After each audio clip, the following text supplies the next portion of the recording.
Shalom pemirsa CBA Indonesia dimanapun Anda berada, senang sekali kita boleh bertemu kembali dalam acara pembacaan buku Agama yang Bersinar. Pada saat ini kita sudah memasuki halaman yang ke-78 yang berjudul Bersukacita dengan Semua Alam. Dan saya undang pemirsa di rumah untuk kita boleh sama-sama membuka Alkitab kita di dalam Mazmur 96 ayat 11 dan 12. Biarlah langit bersukacita dan bumi bersorak-sorak.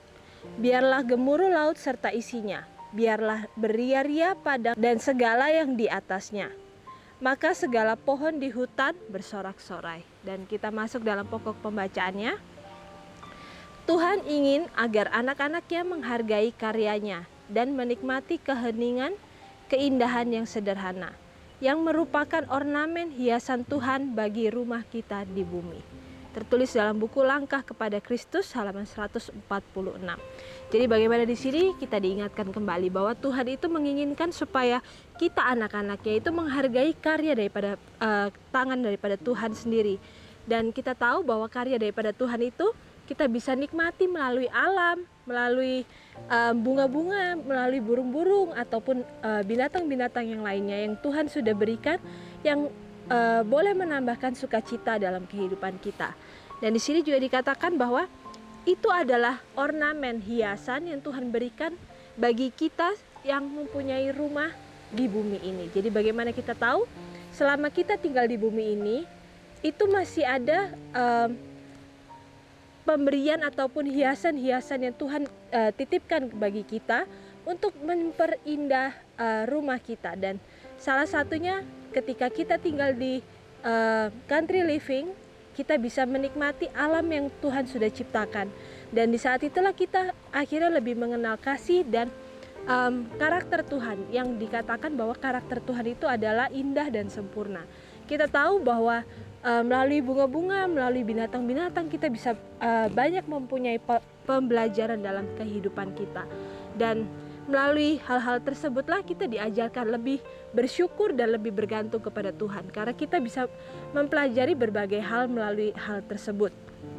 Dan seperti burung pipit saja dikatakan bahwa Tuhan itu selalu menjaga mereka, Tuhan yang memelihara mereka. Apalagi kita yang dikatakan sebagai biji matanya, Tuhan pasti tidak akan pernah meninggalkan kita. Dan begitu pula dengan bunga-bunga, bagaimana kita tahu bahwa bunga-bunga itu mempunyai keindahan dengan berbagai macam warnanya. Begitu pula dengan kehidupan kita. Tuhan membuat kita itu sangat unik, dan kita ini berbeda dengan manusia yang lain. Kita tidak mempunyai sesuatu hal yang sama persis dengan manusia lain. Jadi bagaimana Tuhan menciptakan kita itu dengan suatu maksud tertentu untuk membuat kita ini bisa lebih bersyukur dan lebih mengetahui apa maksud Tuhan dalam kehidupan kita. Sang Pencipta yang menanami Eden yang indah untuk orang tua pertama kita, dan yang telah menanam bagi kita pohon dan bunga yang indah, dan menyediakan segala sesuatu yang indah dan mulia di dalam alam untuk dinikmati umat manusia, dirancang agar mereka dapat menikmatinya. Bahwa Tuhan yang telah menanam pohon-pohon yang mulia ini dan menghiasinya dengan dedaunan, yang telah memberi kita warna bunga yang cemerlang dan indah, dan hasil karyanya yang indah yang kita lihat di seluruh alam, tidak dirancang untuk membuat kita tidak bahagia. Dia tidak merancang bahwa kita tidak merasakan apa-apa. Dia tidak menikmati hal-hal ini. Adalah rancangannya bahwa kita akan menikmatinya dan bahagia dalam pesona alam yang merupakan ciptaannya sendiri. Tertulis dalam buku Testimonies for the Church jilid 2 halaman 588. Jadi bagaimana di sini dikatakan bahwa pencipta kita membuat Taman Eden itu dengan begitu indah untuk orang tua pertama kita, dan di saat itulah orang tua pertama kita mendapatkan kesempatan untuk memelihara dan memberi nama kepada seluruh tanaman dan seluruh binatang yang ada di Taman Eden. Dan keindahan yang Tuhan sudah berikan itu dikatakan itu Tuhan ciptakan, Tuhan berikan untuk dinikmati oleh manusia. Jadi bagaimana Tuhan pun memikirkan bagaimana untuk menyenangkan hati manusia. Tuhan tidak hanya membuat manusia itu lalu Tuhan tidak memperdulikan mereka, tetapi Tuhan juga memikirkan bagaimana untuk manusia itu mempunyai sebuah kesenangan dan bagaimana manusia itu bisa mempelajari hal-hal yang akhirnya membuat mereka lebih mengerti akan karakter daripada Tuhan itu.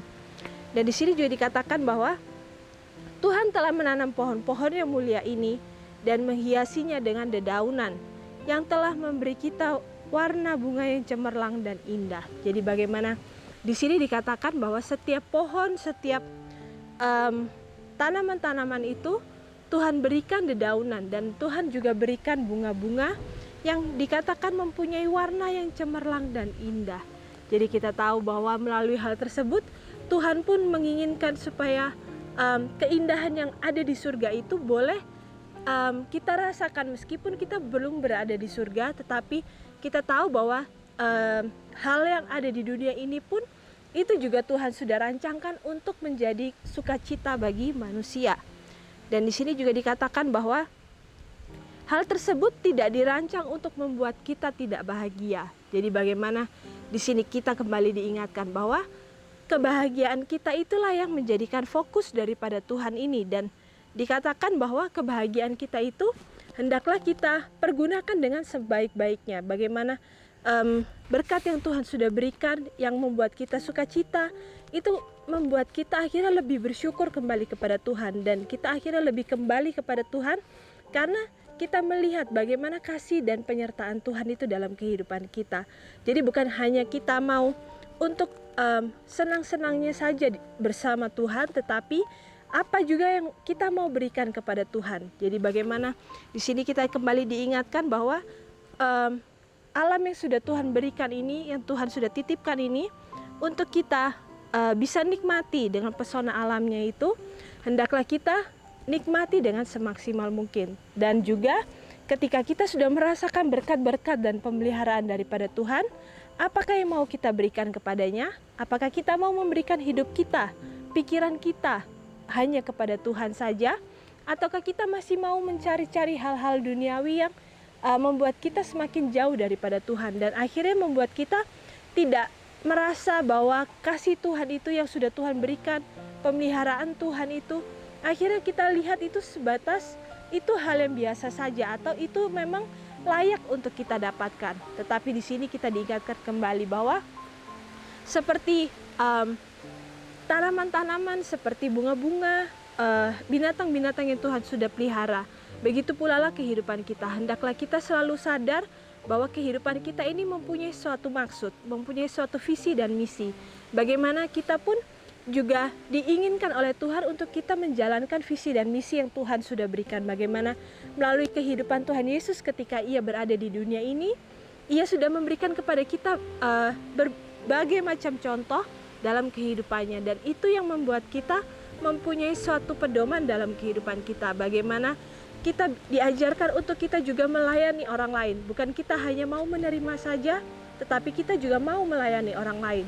Dan juga bagaimana kita mau mengorbankan diri kita untuk kepentingan orang lain.